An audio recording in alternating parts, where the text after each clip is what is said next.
Don't eat that. A homeless boy's desperate scream shatters the silence of an elite cafe. A billionaire freezes. His wife's mask is cracking. What deadly secret is about to be exposed? Watch till the end to uncover a shocking betrayal, an unexpected hero, and a life-changing decision. Don't forget to like and subscribe for more thrilling stories. The Invisible Witness and a Deadly Secret. The Crown Cafe was a place where power had lunch. Nestled between sleek glass buildings in downtown Manhattan, it was the kind of spot where deals worth millions were signed over espresso and where fortunes changed hands between bites of dry-aged steak. The air was rich with the aroma of truffle oil, freshly baked bread, and imported coffee so smooth it cost more than some people's rent.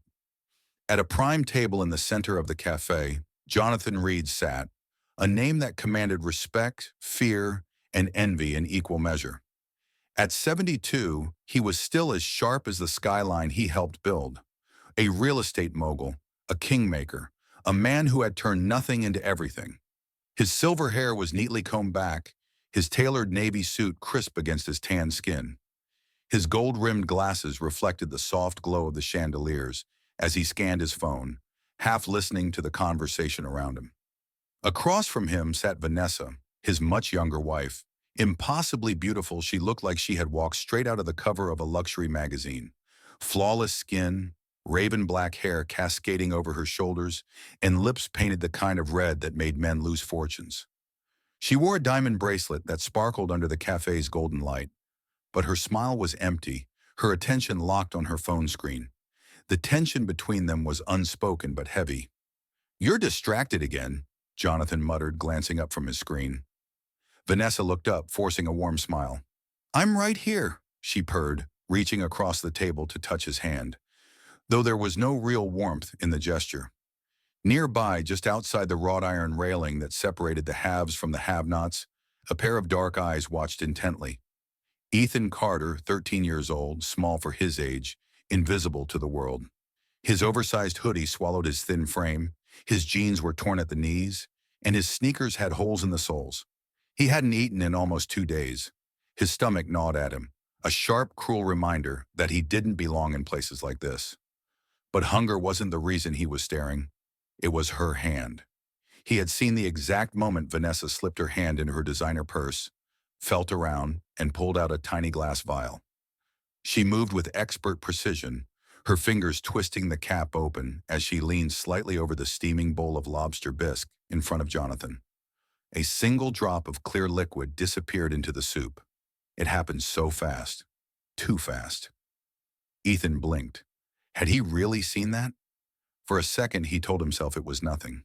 Maybe she added a dash of spice, some fancy ingredient he didn't know about. Rich people did weird things with their food, right? But then he saw her face, her lips barely moving as she whispered something low and sharp to Jonathan. "After everything I've done, you're not going to ruin this now." Ethan's heartbeat slammed against his ribs. The words were wrong. Her voice was wrong. Something inside him screamed, "This isn't normal. This isn't right." He clenched his fists, his nails digging into his palms. Should he do something? Should he say something? His first instinct was to walk away.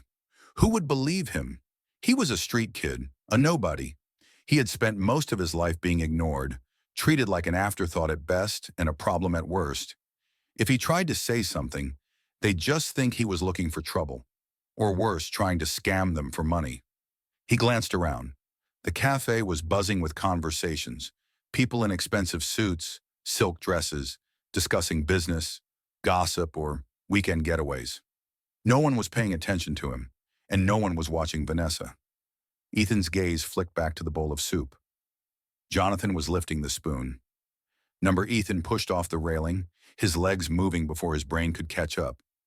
He charged forward, weaving between tables, knocking over a half-empty water glass, ignoring the shouts around him. And then he screamed, "Don't eat that!" The cafe froze. Conversation stopped mid-sentence. The soft jazz playing over the speakers seemed to fade into nothing. Forks clattered onto plates. Heads whipped around to stare at the scrappy kid who had just shattered the delicate, controlled atmosphere of the rich and powerful.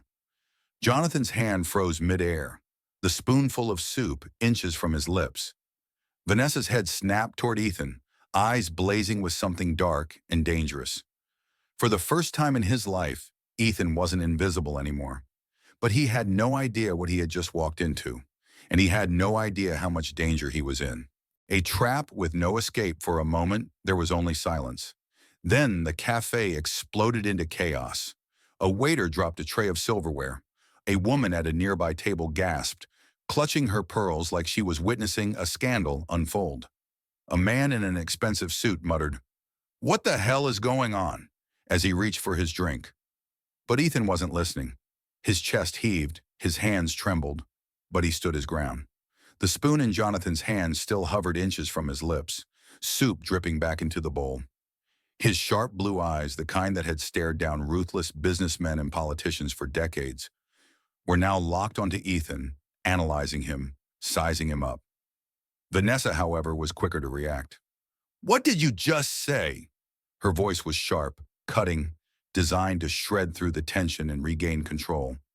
She turned her whole body toward Ethan, her polished nails digging into the white linen tablecloth. I saw you," Ethan stammered, but then forced himself to stand taller. "I saw you put something in his soup." "Don't eat it, sir. It's poisoned." Gasps rippled through the cafe. Jonathan's expression didn't change, but his grip on the spoon tightened. Vanessa let out a short, cruel laugh. Then she stood up, adjusting her silk dress like she was brushing off a speck of dust. "And why," she said, her voice suddenly smooth, almost amused, "would a filthy little street rat like you think he has any right to interrupt our lunch?" Ethan's face burned.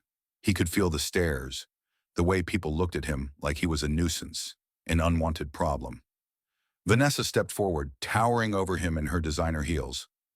"Do you know who this man is?" she continued, her tone shifting into mock concern.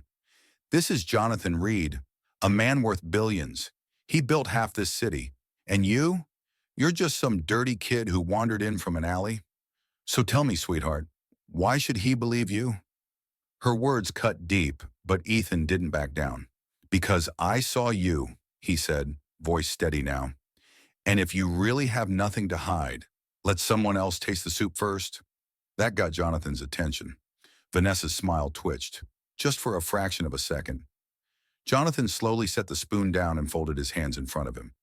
"That's an interesting idea," he mused, his voice calm, unreadable. "Vanessa, what do you think?" The entire cafe was holding its breath. Vanessa's mask remained perfect, but her eyes flicked toward the bowl, just a quick glance. But Jonathan caught it. Ethan saw the moment realization hit him.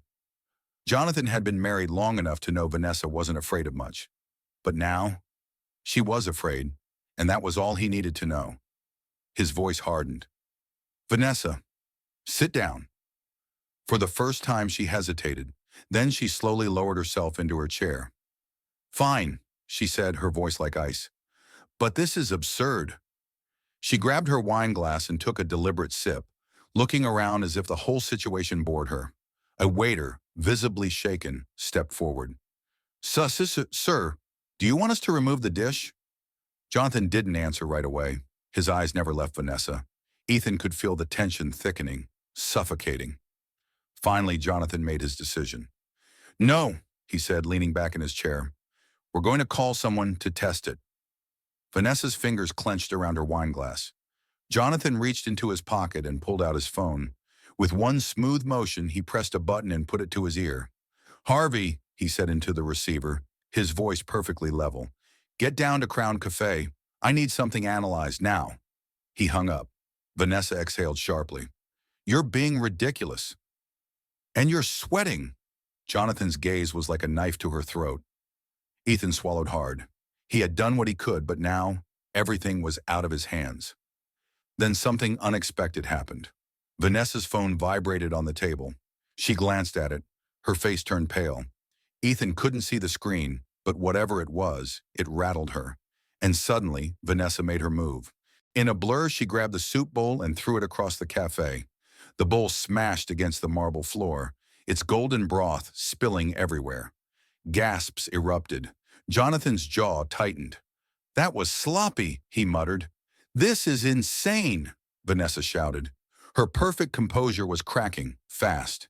She turned to the cafe manager, who was still frozen near the bar. Get these people out of here. This is a private matter. The manager hesitated. No one wanted to tell a billionaire what to do. But then, a deep, unfamiliar voice interrupted. I don't think so, Mrs. Reed. Ethan turned toward the entrance. Two men in dark suits had just walked in. One of them flashed a police badge. Vanessa went completely still. Jonathan leaned back, exhaling through his nose. That was fast, he murmured. The officer strode up to the table. Sir, we received a report about possible poisoning. A call was placed from a private security line. Do you need assistance? Vanessa's knuckles turned white around her wineglass. Jonathan's eyes never left her. Yes, he said. I do. Vanessa's mask shattered. You bastard! Jonathan's lips twitched into the ghost of a smile. Officer, he continued, my wife here seems very concerned about my food. I think it's only fair we have it tested. And while you're at it, he gestured toward her purse, you might want to check whatever she has in there too. The cafe erupted into murmurs. Ethan watched, heart pounding, as Vanessa slowly placed her hands on the table. For the first time since he had walked into this place, he knew. This wasn't over. Not even close. The trap springs shut for a moment. No one moved. The two police officers stood at the entrance, their presence looming like a storm on the horizon. Vanessa sat frozen, her fingers still wrapped around the stem of her wineglass, her mind racing for an escape. Jonathan wasn't blinking. Ethan wasn't breathing. And then, Vanessa acted. Officer, arrest that boy! She snapped, jabbing a manicured finger at Ethan. He's a thief. He stormed in here, started yelling, and tried to con my husband for money. Ethan's stomach dropped. The officer nearest to him frowned, his gaze shifting between the trembling street kid and the poised, elegant woman dripping in wealth. That true, kid? He asked. His voice wasn't aggressive, but there was doubt in his eyes. Because why wouldn't there be? A billionaire's wife versus a homeless kid. This was how the world worked. Ethan felt the weight of it, the weight of being nothing. But he didn't lower his head. I didn't come here to steal, he said, his voice steady, his fists clenched at his sides. I came here to save his life. He pointed to Jonathan, who still hadn't spoken. She poisoned his soup. A murmur rippled through the cafe. The tension thickened like a vice. One of the officers exchanged a look with his partner. Sir, he addressed Jonathan, do you believe this young man's claim? Jonathan exhaled slowly. Vanessa was staring at him now, waiting for his answer, waiting for him to protect her. Sir, the officer repeated. Jonathan finally spoke. I don't know. Ethan's heart sank, but then Jonathan turned his full attention to Vanessa. But I do know this, he continued, his voice cold and measured. His businessman's voice, the one that had crushed competitors and destroyed empires. She just tried to destroy the evidence, and that tells me she's hiding something. A collective gasp rippled through the cafe. Vanessa's nails dug into her palms. You can't be serious, she hissed. Jonathan, you can't actually... He raised a hand, silencing her. Officer, he said, search her bag. Vanessa shot up from her chair, knocking over her wineglass. No, this is absolutely ridiculous. The second officer moved quickly, stepping behind her. Ma'am, he said, his voice firm, I need you to hand over your purse. Vanessa stayed still. Then slowly she reached for her bag and bolted. She snatched the purse, whirled around and sprinted toward the back exit. Hey! One of the officers shouted, chasing after her. Jonathan didn't move. Neither did Ethan. They just watched as Vanessa, the woman who had shared Jonathan's bed, the woman who had played the role of devoted wife so flawlessly, ran like a criminal. And suddenly, Jonathan knew the truth. The chase. Ethan didn't hesitate. He ran after her. His sneakers slipped against the polished floors, but he didn't stop. He saw Vanessa shove past a waiter, sending a tray of champagne flutes crashing onto the floor. The officer was behind him, yelling orders. But Ethan was faster. Vanessa kicked open the back exit, stumbling into the alley. Her heels caught on the pavement. She cursed, yanking them off and tossing them aside as she kept running. Ethan was closing in. Vanessa whipped around and reached into her purse. Ethan froze. For a second, he thought she had a gun, but instead she pulled out the tiny glass vial. The poison. Vanessa's chest rose and fell rapidly. Her mascara slightly smudged now. Her perfect mask cracking. "Stay back," she warned, her voice dangerously low. Ethan didn't move. She lifted the vial, and with one swift motion, she hurled it toward a storm drain. Ethan lunged. His fingers closed around the vial just before it disappeared into the grate. Vanessa's eyes widened. Ethan held up the evidence, breathing hard. The officer tackled Vanessa from behind. She screamed, thrashing violently, but he pinned her down, locking handcuffs around her wrists. "You have the right to remain silent," he began. Vanessa's head snapped toward Ethan, her lips curling. "You little bastard," she spat. Ethan's fingers tightened around the vial. For the first time, he wasn't afraid of her. The confession. Back inside the cafe, Jonathan stood as still as a statue. Vanessa was dragged back inside, her hair a mess, her dress torn at the hem. But she wasn't quiet anymore. She was furious. "You want the truth?"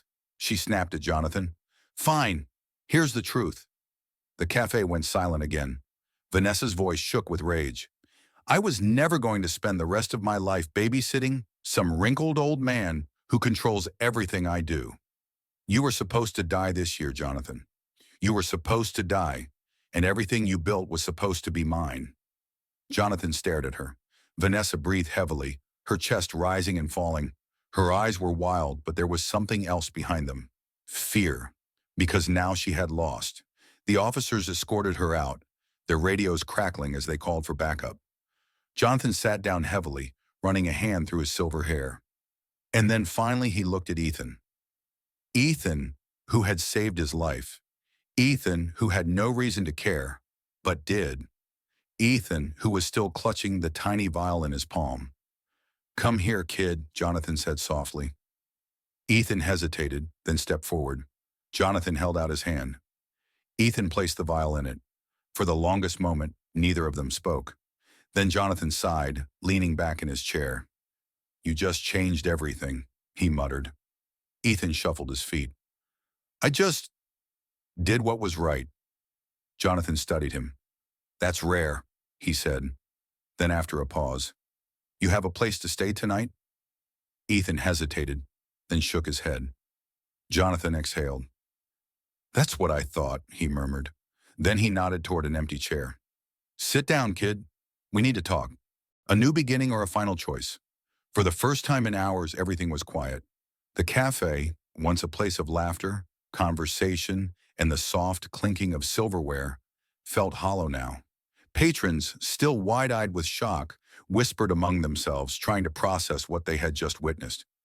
Jonathan Reed sat motionless at his table, staring at the tiny glass vial resting in his palm. The poison. The thing that was supposed to kill him. Across from him, Ethan Carter hesitated before finally sinking into the chair. Jonathan slowly turned his gaze to the boy. He studied him, really looked at him for the first time. This wasn't just some street kid who had gotten lucky. This was someone who had risked everything to do the right thing.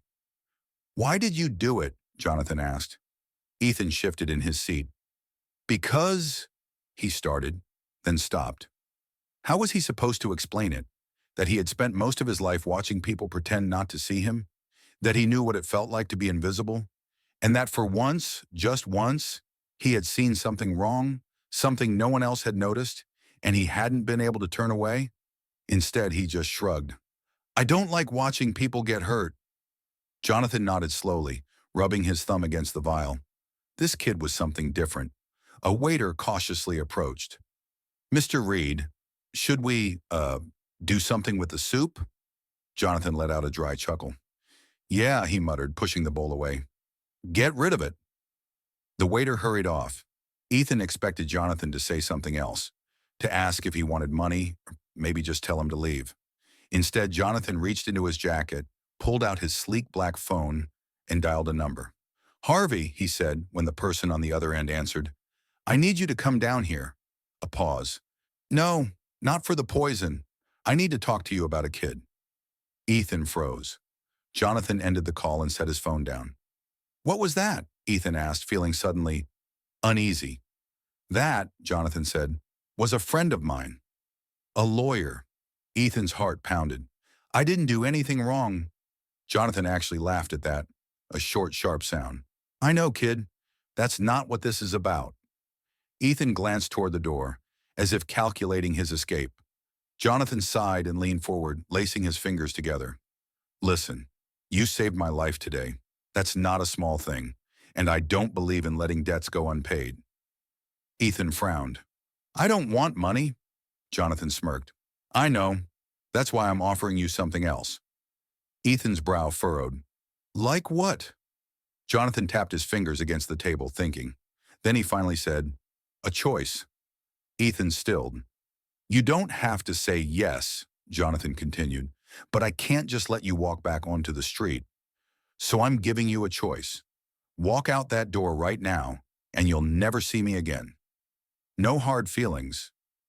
Or, he gestured toward the chair, sit back down, and let's figure out what happens next. Ethan didn't move. He could feel every set of eyes on him. Every person in that cafe was waiting, holding their breath. Even Jonathan. For years, Ethan had only known one way to live. Alone. On his own. He had never been given a real choice before, because no one had ever cared enough to offer one. But now he had one. Slowly, deliberately, he reached forward and pulled his chair back in. Jonathan smiled. Smart kid, he murmured. The two of them sat there as the city moved on around them. The cafe staff cleaned up the mess. The other customers finished their meals. The world kept turning. But for Ethan Carter, something had changed. For the first time in his life, he wasn't invisible anymore. The end, or a new beginning. Final themes and lessons. Doing the right thing isn't easy, but it matters. Kindness doesn't always come from those who have the most. Sometimes it comes from those who have the least. Sometimes one moment, one choice, can change a life forever.